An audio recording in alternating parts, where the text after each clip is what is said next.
A person's key assets often directly impact the people around them. Let's now join Brian as he tells us about his father, Daryl. Enjoy some memorable moments that have shaped Brian's life based on his father's example. If I were to describe my father's unique ability, not in one word, but phrases maybe, always steady, always consistent, fair, positive, even keeled, always up. Well, you know, when you're young, you're not really sure. I mean, you know, your dad's your dad, but you never really know like how good he was. And then as you get older, and you know, my situation was he was just always a happy, fun guy. But then when I started hearing stories about how he was on the court or on the field, he played basketball and football, but he played college football.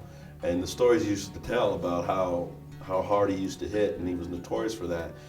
I could never put those two together, that he was so nice and gentle, and you know, I didn't get spankings or anything like that. But on the football field, he was this terror. He's the kind of person that, because he was so intelligent, great with numbers, he started playing, he always played Scrabble, but he never played it seriously. And then he met a guy who was a Scrabble expert, and then the expert explained to him there's these tournaments there. My father fancied himself a great Scrabble player, and this guy was handing it to him. I mean, and they would play. The guy would come to our house like 7 o'clock in the evening, and they played till 1 or 2 in the morning, and he would hand it to my father. So my father started making tapes of every 2-letter word, every 3-letter word, and we were driving in the car, and you could hear all the 2-letter words, all the 3-letter, and it's just him speaking, you know. This word, whatever. But within, I'd say 8 months, it totally reversed. The guy couldn't beat him.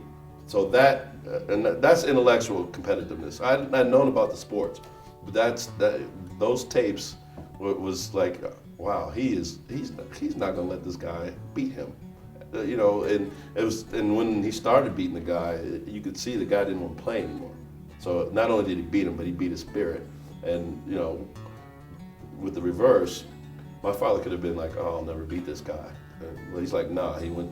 And like when he was losing in Scrabble, I'm like, wow, you know, my superhero was getting his butt handed to him in Scrabble. But the way he handled it showed me how to handle it. Okay, well, you're losing. Either you can fold it up and walk away, or you can make yourself better.